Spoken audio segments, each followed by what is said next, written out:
Bien, bienvenidos a esta nueva clase. Quiero comenzar con esta frase, creo que ya les he dicho que me gusta mucho este señor Peter Drucker, que dice, sin compromiso, los planes, las estrategias, las promesas y las palabras no valen nada, tal cual. Ok, en esta noche en realidad quiero compartir con ustedes algunos tips que son claves para lo que es lograr un mayor desempeño, un mayor desarrollo, mejores resultados en las compañías a raíz de tener una cultura organizacional sólida, ¿sí? Y eso, como decíamos en las anteriores clases, pasa de manera directa por las personas. Quiero comenzar con esta imagen y además con esa pregunta y haciéndolos visualizar en una situación. Imagínense ustedes que tienen $50,000, ¿sí? Se han retirado de un trabajo después de X años y esos $50,000 quieren invertirlos en algo. Su expectativa es dejar de ser empleados, tener su propia empresa eh, o mejor aún convertirse en inversionistas. Así que lo que están haciendo es investigar para ver dónde invertir esa plata. Y tienen esta opción, tienen de pronto, les dicen, te cuento que hay una empresa que está ganando cualquier cantidad de dinero. Esta primera gráfica, ¿sí? Entonces a usted ya eso le llama la atención y dice, ok, a ver, voy a averiguar un poco más. Y comienza a averiguar y se encuentra con esta otra gráfica que ve que la satisfacción de los trabajadores, de los empleados está en caída. Cada vez hay más insatisfacción laboral. Sigue investigando porque le llama la atención y se encuentra con que el desempeño ambiental de esta empresa también está en caída. Hay algunas demandas, hay algunos reclamos, la comunidad, los barrios vecinos están reclamando por el tipo de desempeño ambiental que está teniendo, que está contaminando, que lo que único que le está interesando son los resultados económicos y no está teniendo en cuenta el tipo de impacto que está generando el ambiente. Ok, sigue investigando y se comienza a encontrar con estos tres gráficos de aquí abajo, ¿no? Que las relaciones con la comunidad están afectadas, no hay credibilidad, la satisfacción de los proveedores en caída, incumplimiento de pagos, retrasos en todo esto, incoherencias, reclamos que están habiendo de manera constante de parte de los proveedores y además transparencia y ética de negocios de caída también, ¿no? Reclaman de que no hay información en la página web, no hay ningún tipo de informe de rendición de cuentas para sus stakeholders, para sus públicos de interés. ¿Usted invertiría en esta empresa sus $50,000? La respuesta es obvia, ¿no? No vamos a invertir.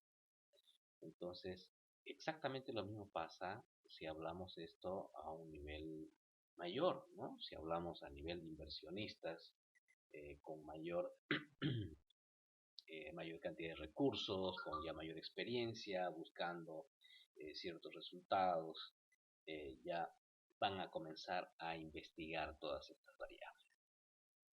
Ahora, mantengamos la pregunta y le digo, ¿usted invertiría en estas otras empresas donde igual estamos viendo de que existe, esos son los porcentajes de crecimiento de los últimos años de estas empresas?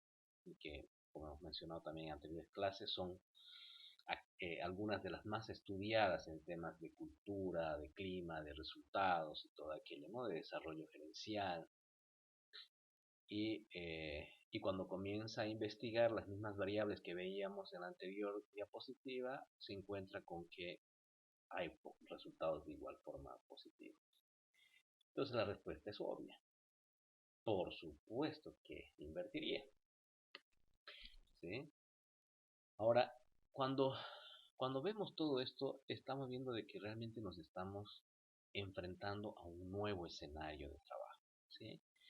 Y además, en este momento estamos viviendo nuevamente un golpe de timón. La normalidad de aquí en adelante va a ser muy distinta a la normalidad de lo que era antes del coronavirus. ustedes lo saben, yo lo sé.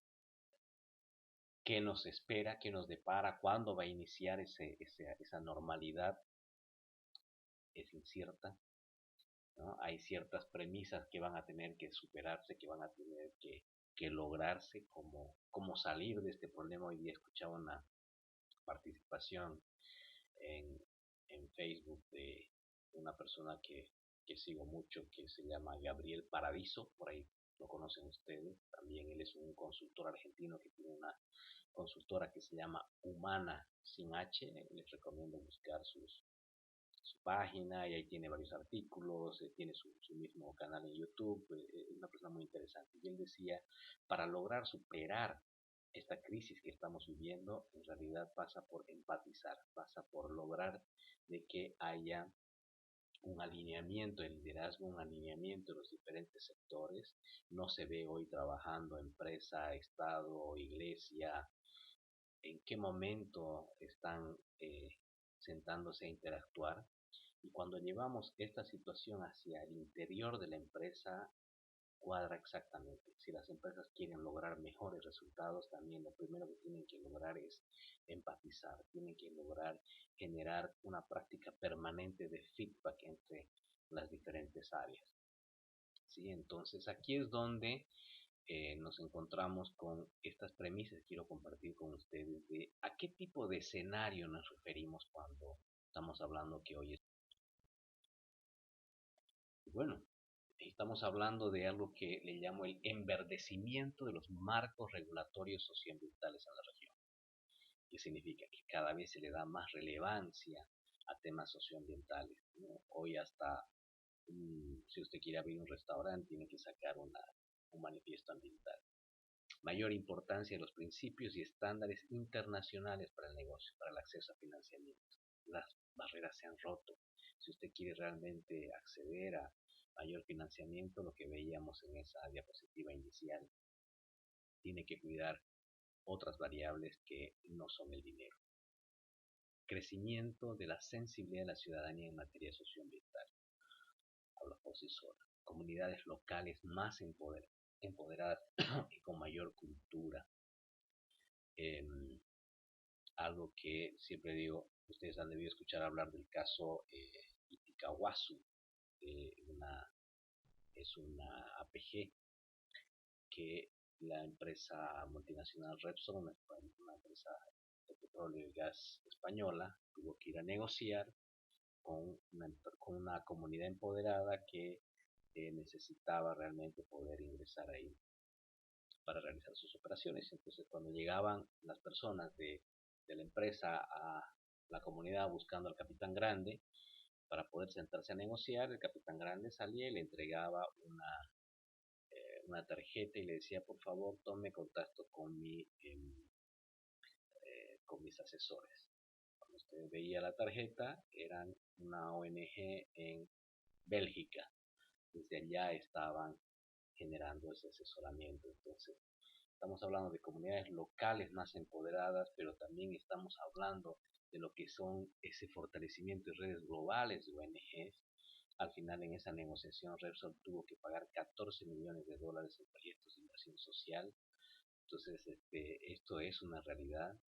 Cuando hablamos de conflictos, ya estamos hablando de un conflicto que puede en cuestión de horas tener una escalada de regional, nacional a internacional.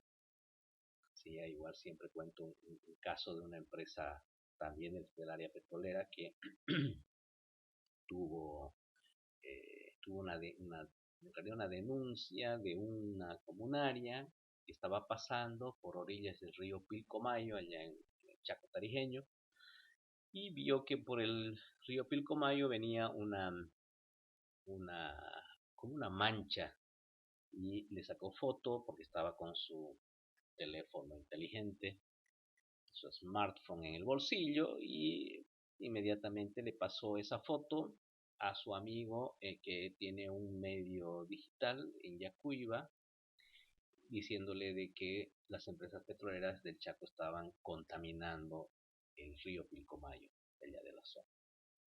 Este amigo, ni corto ni perezoso, agarra, redacta una nota y con esa fotografía la sube a su página, a su periódico digital.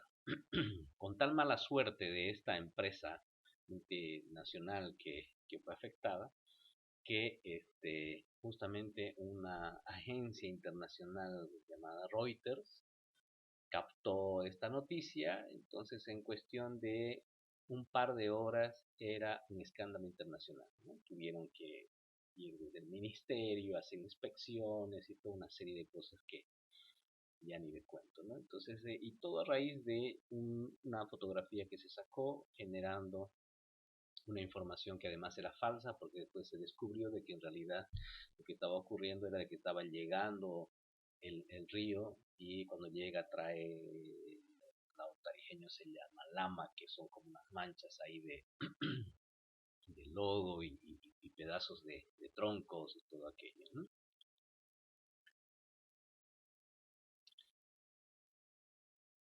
También cuando hablamos de estos elementos estamos hablando de que hay mayor presión y competencia en las actividades económicas. Esto que se llama la expansión de la actividad productiva a zonas frontera. Lo que llamo las zonas fronteras son aquellas, por ejemplo, si vamos igual a empresas extractivas, eh, antes encontraban gas y petróleo, madera, cemento, minerales en, en las afueras de una ciudad. En cambio hoy cada vez tienen que entrar más, y por eso están teniendo que llegar a a las reservas forestales, y esto ustedes saben muy bien que está trayendo muchos problemas a las empresas, el tener que entrar a estas zonas, ya a estas áreas protegidas.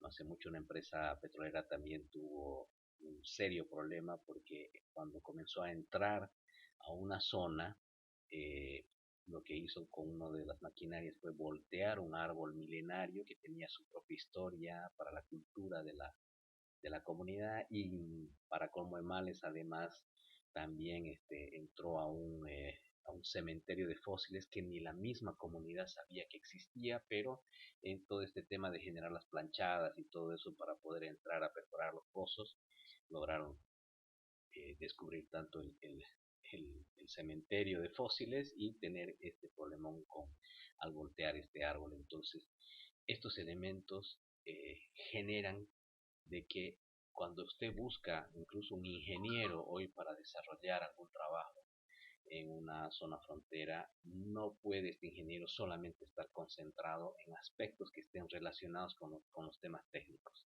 Si pierde de vista estos temas relacionados con aspectos ambientales, con aspectos comunitarios, con lo que significa generar confianza y relacionamiento fluido con sus públicos clave de la zona. En algún momento en una empresa en la que trabajaba le llamábamos los públicos especiales. Entonces, si ese perfil es netamente técnico y pierde de vista todo aquello, va a generarle un serio problema a la empresa.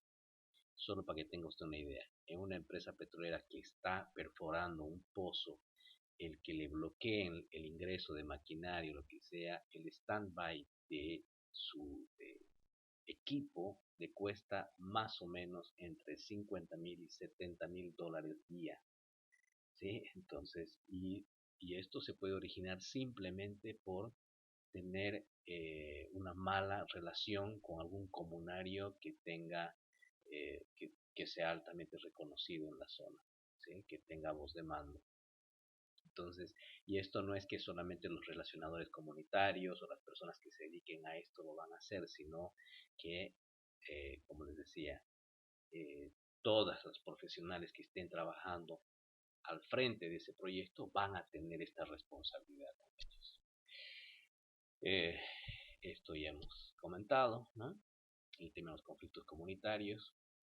Había una empresa en la que en una señora ya muy conocida en la zona tenía dos palitos puestos ya a cada lado del camino.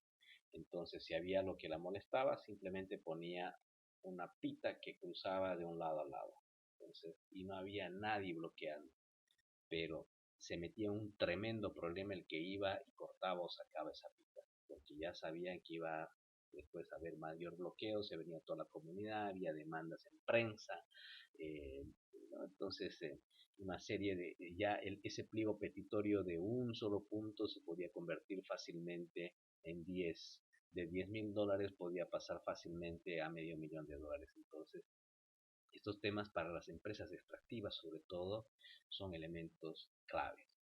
Este otro punto que habla de agua, disponibilidad y calidad, cada vez va a ser también un tema más complejo para tratar para las empresas, ¿no? Hoy día sabemos que Coca-Cola, por ejemplo, a nivel mundial, precisamente para fortalecer lo que es su reputación, evitarse toda la olada que existe en las redes sociales que todos hemos visto en algún momento de qué es lo que principalmente le critican. Entre los elementos está que contaminación del medio ambiente por las botellas PET, excesivo consumo de agua y el tema del azúcar, todo lo que es obesidad y el daño a la salud.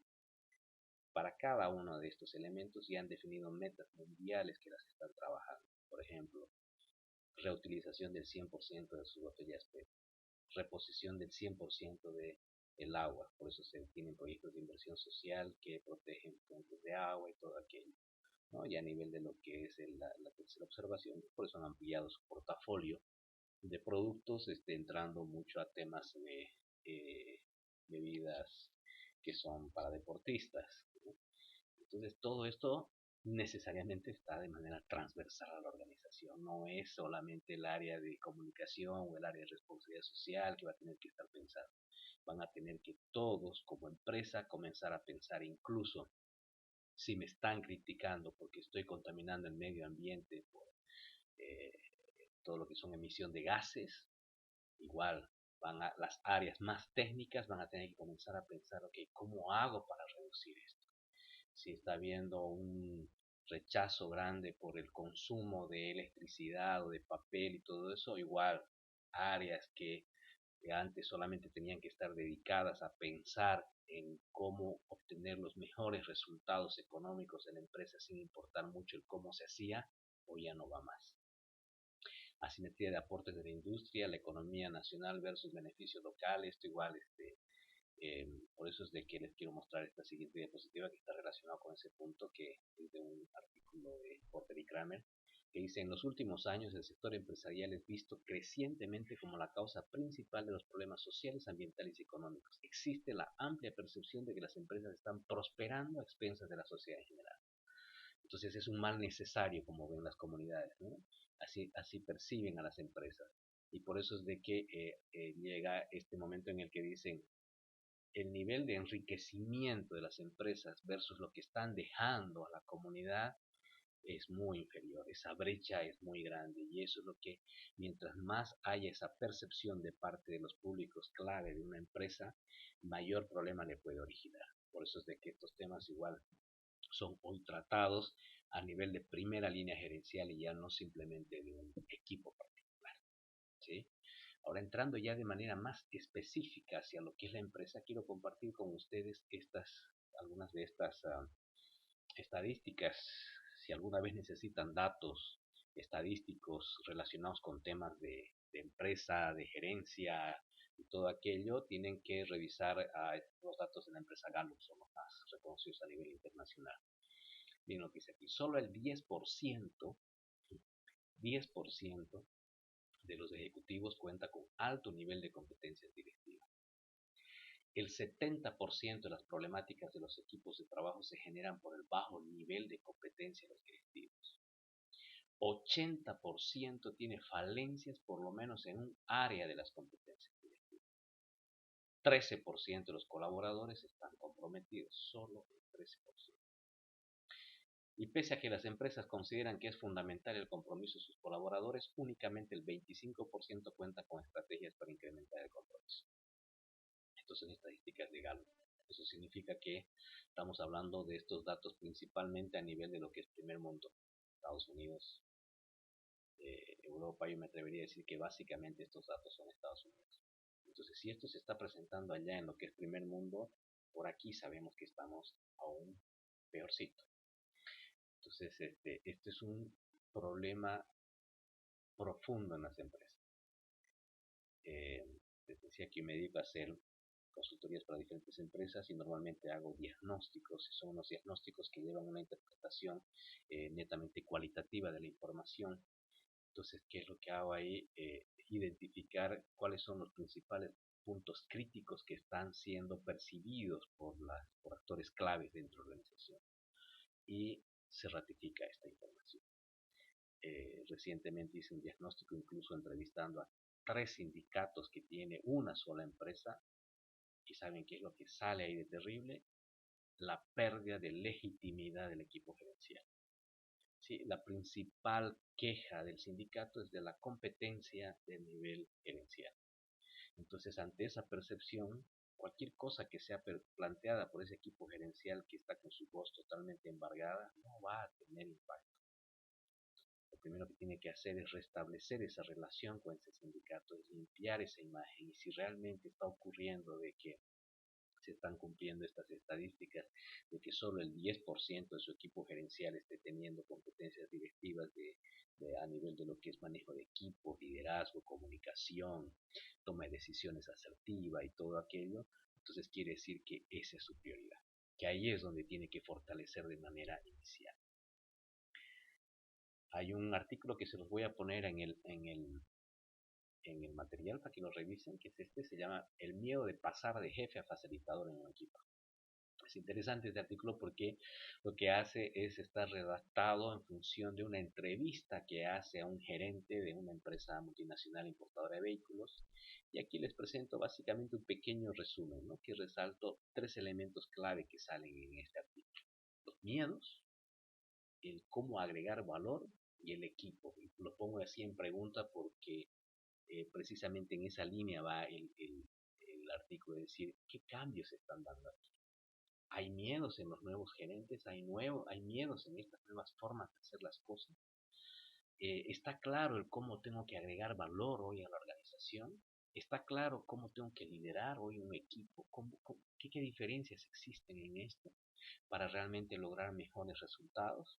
Si nos da tiempo hoy, quiero mostrarles una herramienta, sino mañana, que es la de la carreta. Les voy a poner ese pequeño video que les aseguro que la mayor parte lo ha visto, solamente que quiero mostrarles cómo la uso en diferentes dinámicas que desarrolla al interior de la compañía. A nivel de miedos, miren, he puesto pequeños extractos de lo que decía este señor. Dice: tenía miedo, un jefe que solo es jefe porque ha aprendido a ser el protagonista, el epicentro. Si no está dispuesto a transformarse, ese es el que debería tener miedo. Decir, es como pasar de Ronaldo a ser el entrenador. Es como que Messi salga de la cancha cuando es el que mete todos los goles, o es el que arma para que se metan los goles, a sentarse en la banca y desde ahí dirigir el equipo. Obviamente que no es fácil y eso genera un miedo porque cambia la forma de agregar valor. Dice: mire, descubierto, cuando ya este señor va logrando su desarrollo, dice: logré descubrir el placer de no estar metido en la microgestión y disfrutar de más tiempo para lo que tengo que dedicar, para lo que en realidad han sido contratados los gerentes en nivel estratégico, que es la estrategia, garantizar que los nuevos líderes sigan creciendo, hablar con ellos, acompañarles en sus dudas, ser confesor, apoyo, coach, acompañante y alumno, ¿sí? Y miren este transhumanista, ¿no? Cuando habla del tema del equipo, que decía: soy consciente que mi trabajo es mantener al equipo, mantenerlo conectado, dando lo máximo y haciéndolo evolucionar tanto desde el punto de vista profesional como humano, puesto que la satisfacción y la felicidad son variables que debemos cuidar. Son tareas no operativas, pero que afectan al grupo. Y esta pregunta es tremenda. Pero, ¿y cómo justifico ante los demás mis horas de pensar? Lo que decíamos, este es el tema. Por eso el título de este artículo que les decía que es muy interesante, ¿no? Porque esto es una pregunta real para muchos gerentes que son excelentes técnicos. Si yo soy un excelente técnico y de pronto el mayor valor que voy a agregar está desde el punto de vista de liderar mi equipo, de sacar lo mejor de mi equipo, de ver cómo hago para que ese equipo se convierta en un equipo de alto rendimiento donde haya una coordinación, una sincronía permanente. Entonces, y ya no en la cantidad de reportes, de cálculos y todo esto que tengo que hacer. Entonces ahí es donde se genera este cruce entre los temores, el cómo agregar valor ahora y cómo entrelazo con mi equipo.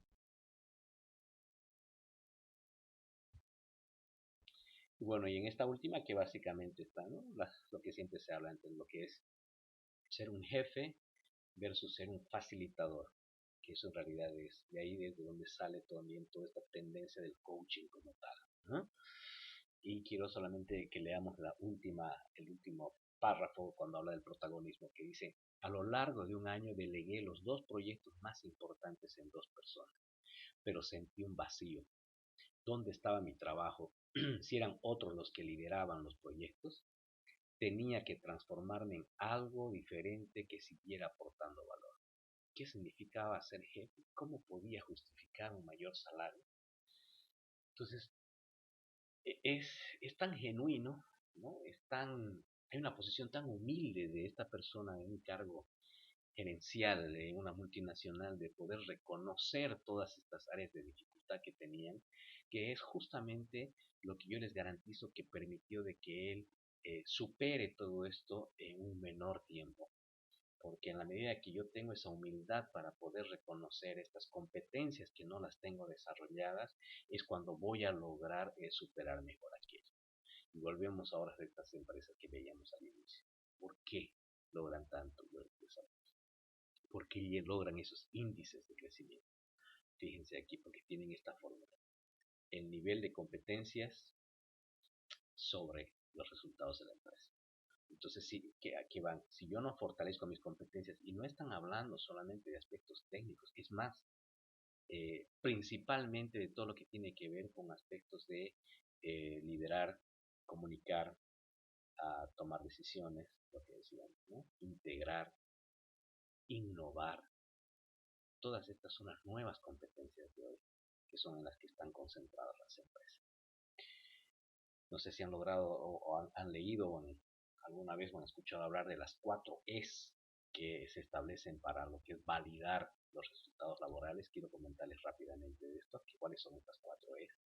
La primera está referida a experiencia, se refiere a cuánto me estoy actualizando, estoy invirtiendo tiempo en aquello, sigo invirtiendo en mi conocimiento, o ya considero de que tengo 20 años en el ámbito laboral, de los cuales 18 los he tenido en cargos ejecutivos, entonces soy un máster total.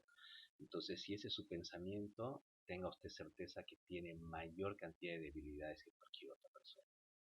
La segunda es equipo.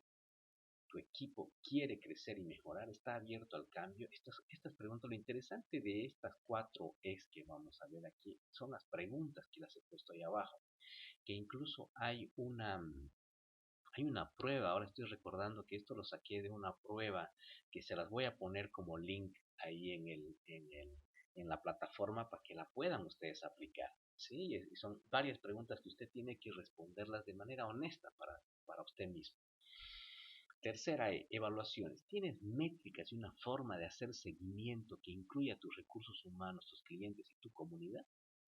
Interesante, ¿no? Entonces, ¿hay métricas reales a lo que se esté haciendo seguimiento, y además que estemos rindiendo cuentas a alguien? ¿Sí? En otra de las clases vamos a hablar de lo que son las buenas prácticas de gestión, que pasan por la rendición de cuentas como tal. Si no rendimos cuentas, los seres humanos de por sí priorizamos otras cosas, que es lo urgente, y dejamos de lado lo importante. Y la cuarta son las expectativas. ¿Cuál es tu visión de futuro? ¿Para qué lograr mejores resultados? ¿Sí? Solamente porque está ahí en el plan estratégico. ¿Cuál es el propósito de hacer aquello? Cuando uno pierde de visión, cuando pierde esa visión, pierde ese toque mágico como tal, como profesional, como gerente, como líder, ¿no? Tienes contemplado lanzar nuevos productos o servicios, tienes planes que están por convertirse en realidad, tienes formas de optimizar tu operación. Son algunas de las preguntas clave. Y quiero compartir con ustedes también estas 5 razones inconscientes que hacen que los colaboradores generen grandes resultados. ¿Sí? Primera razón, tus colaboradores quieren más de ti. Versus la segunda razón, que pareciera contradictoria, que dice tus colaboradores quieren menos de ti. ¿Qué significa esta diferencia? En la primera cuando hablamos de que quieren más del líder, estamos hablando de que quieren mayor claridad, quieren tener claro cuáles son sus oportunidades de crecimiento, qué se espera de ellos, cómo, en base a qué se les va a medir sus resultados. En cambio, en la otra que es de que quieren menos de ti, como dicen, no, quieren tener más tiempo para su vida. Quieren que esté mejor estructurado su trabajo, que no haya retrabajo, que esté claro cómo ellos van a poder ir viendo sus resultados para retroalimentarse a sí mismos. ¿Sí? Esa satisfacción de sentirse útil es lo que fortalece tremendamente el tema ah, de la pertenencia, del compromiso de los trabajadores en una organización. Pero si esto no va acompañado de lo que es ese equilibrio vida-trabajo, que hoy hay toda una tendencia en la gestión de personas que, como decíamos, cada vez le ponen más palabras en inglés y denominaciones en inglés, que se llama el work-life balance, ¿no? Es el lograr ese equilibrio entre la vida y el trabajo. Hay toda una serie de actividades que se desarrollan ahí justamente en la línea de fortalecer la cultura organizacional de las empresas. Tercera razón, tus colaboradores quieren sentirse exitosos, lo que decía, ¿no? Quieren ver los resultados de su esfuerzo y además quieren que haya un reconocimiento, que se celebre aquí. Y cuando hablan de sentirse que se celebre, los millennials, ¿sí? Que les voy a poner igual un video que muestra la diferencia entre los centennials, perdón, entre los generación X, baby boomer, millennial. El video se llega solamente hasta los millennials, todavía no vamos a incorporar los centennials, que son los que ya a partir de este año están incorporándose a la fuerza laboral, ¿no? Entonces, es muy interesante porque nos va mostrando la diferencia de uno al otro. Y básicamente hay un elemento clave en el millennial que necesita sentirse reconocido, necesita sentir que su esfuerzo da resultados, necesita sentir que existe conexión entre su propósito y el propósito de la organización. Cuarta razón, tus colaboradores quieren sentirse conectados. Ahorita les voy a mostrar algo al respecto. Quinta razón, tus colaboradores quieren sentirse importantes, no solamente como trabajadores, sino como personas. Hay este hombre que me gusta mucho cómo escribe, tiene varios videos también en YouTube, creo que ya les he comentado un poco antes de él, Roberto Pérez se llama, él es un argentino que ha sido reconocido en la Argentina por la UNESCO como embajador de la paz. Miren de interesante, ¿no? Cómo puede tener tal nivel de impacto lo que son nuestras creencias, ¿sí? La base de nuestros comportamientos y nuestras acciones como tal, aquello que se ve, son nuestras creencias. ¿En qué crees? ¿En qué crees vos? ¿Cuánto crees en ti? ¿Qué es lo que realmente está como base para generar tus valores? Porque esos valores son los que se van a convertir en emociones, en pensamientos, esos pensamientos en emociones, luego en actitudes, que esas actitudes serán traducidas ya en algo visible que son tus comportamientos de acción. Pero la base van a ser las creencias. Y en esas creencias estamos partiendo incluso de quién soy yo, como decía, ¿sí? ¿En qué crees? Eh, ¿Cuál es la base de aquello que te fortalece? Miren, se me está acabando el tiempo, vamos en 33 minutos. Vuelo. Estas tres imágenes que son las clásicas, ¿no? ¿Qué opinan ustedes de estas imágenes? ¿No? El jefe, que es el que dirige desde aquí arriba, el líder, el que está por adelante, y el líder en la vida real, ¿no? A los millennials, siempre dándoles palo a los millennials. Y ahí, cuando estoy en clases presenciales y hablamos de este tema, siempre les pregunto, ¿ustedes realmente coinciden con esta imagen? ¿Creen que es verdad? Pues quiero decirles que yo no soy de esta línea donde crea que, o sea, en realidad sí está ocurriendo esto en la vida real, pero no es porque los millennials no tengan compromiso, no es porque los millennials no les importe nada, no. Yo ahí tengo un pensamiento radicalmente diferente. Que bueno, esto además fue gracias a Dios, en cierto modo limpiado un poco con lo que fue los 21 días de paro cívico, donde fue todo un movimiento liderado además por toda nuestra juventud millennial, ¿no? Y ¿Por qué no coincido con esto? Y quiero mostrarles algunos resultados, algunas estadísticas que además van a respaldar aquello que yo digo. Dice, 7 de cada 10 millennials afirman trabajar más de 40 horas por semana. Y el 25% de esos 7 afirma trabajar más de 50 horas por semana. Entonces, además, el 26% del total mundial tiene 2 o más empleos. Esta es otra empresa muy seria, Manpower, en todo lo que son sus estadísticas. Entonces, ¿a qué voy yo? Y les voy a mostrar un poquito más adelante cuál es la diferencia, qué es lo que ocurre, por qué, de dónde sale todo este decir de que los millennials no se comprometen y todo aquello. Miren otros resultados que quiero mostrarles y más adelante vamos a hablar igual de lo que tiene que ver con la con el nuevo rol de lo que son las gerencias de recursos humanos. Hoy existen, hay este artículo que es muy bueno, Tendencias de Recursos Humanos 2019, hay otro que es ya del 2020, incluso búsquenos con esos nombres en internet, los van a poder encontrar. Y estos resultados les quiero mostrar de una encuesta igual que fue publicada por Facebook que dice, si bien muchos estudiosos sobre la mentalidad de los millennials arrojan resultados confusos, cuando se trata de por qué y cómo quieren trabajar, la mayoría de las visiones coinciden en la importancia del propósito de trabajo. Les decía, el millennial necesita sentir que hay una relación entre su propósito de vida y el propósito de la empresa. Miren esas estadísticas ahí que dejo para ustedes.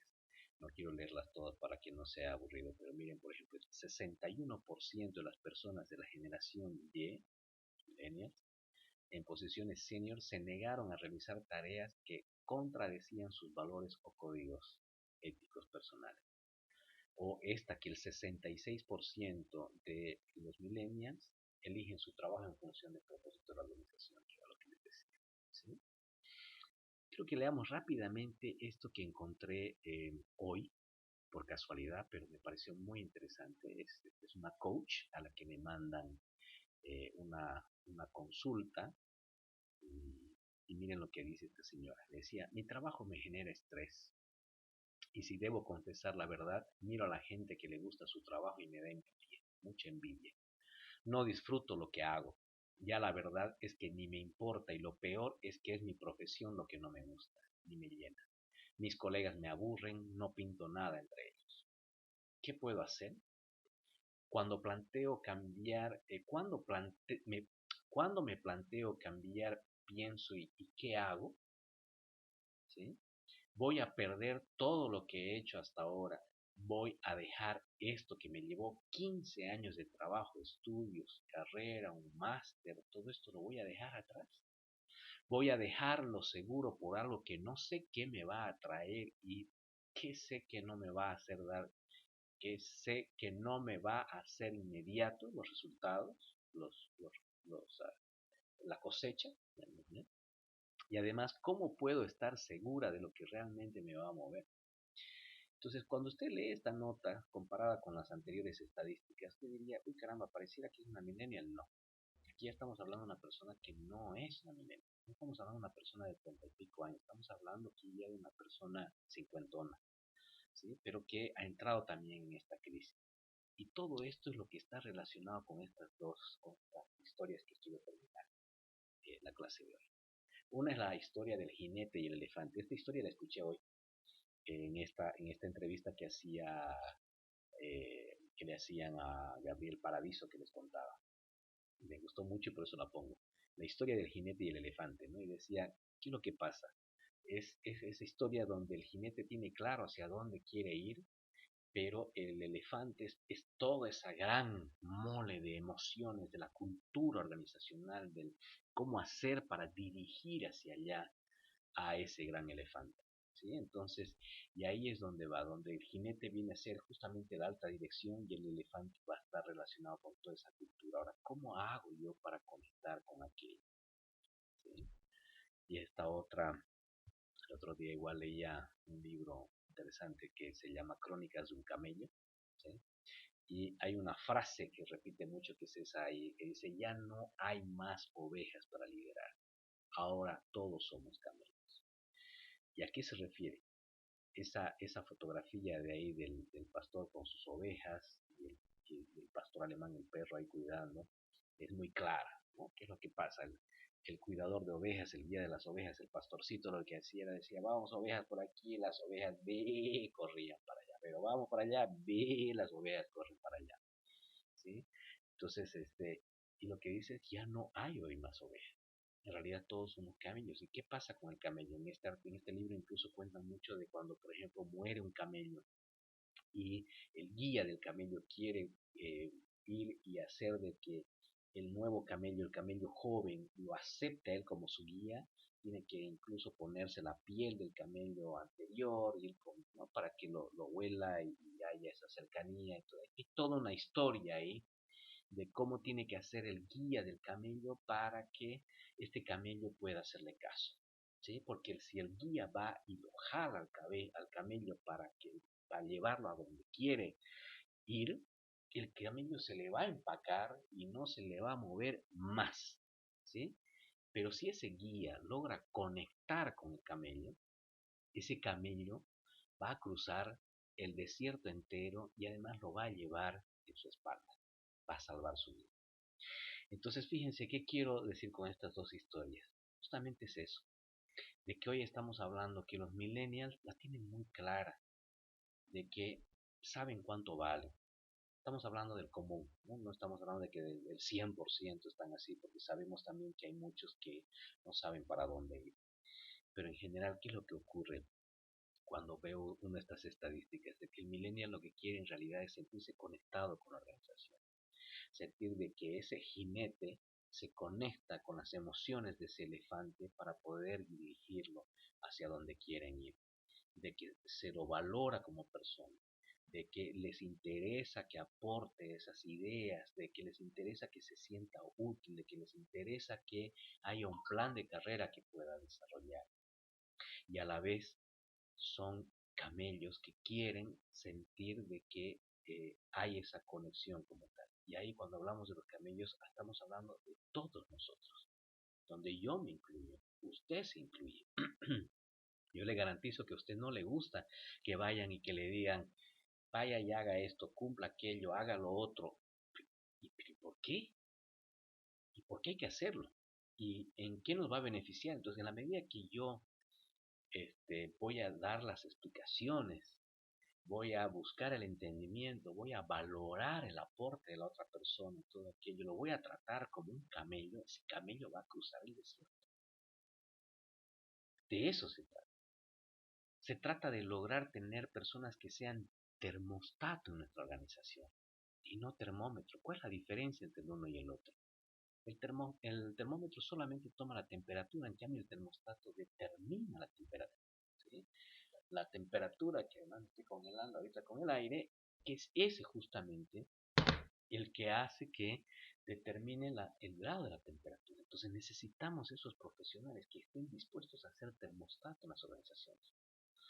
Y para eso, ¿qué es lo primero que necesitamos? Que los líderes busquen hacer aquello, ¿sí?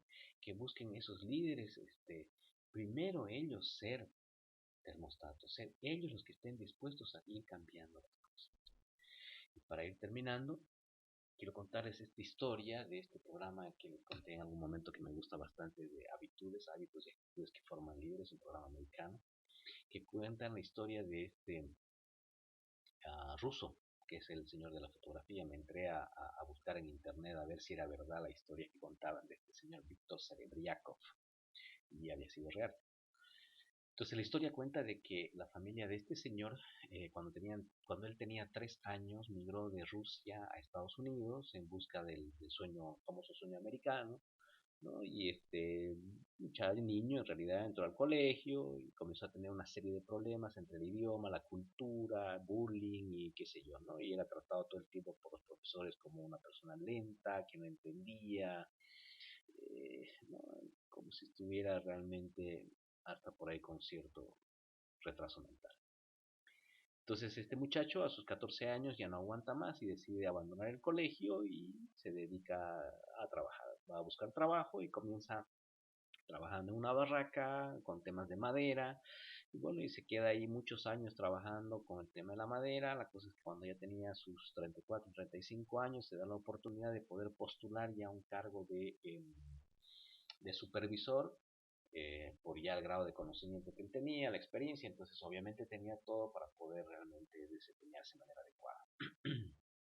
Solo que como ya era un cargo de dirección, o sea, de cierto nivel, un mando medio, entonces ya les aplicaban unas pruebas y le aplicaron una prueba en realidad de coeficiente intelectual, que estaban muy de moda en esos años.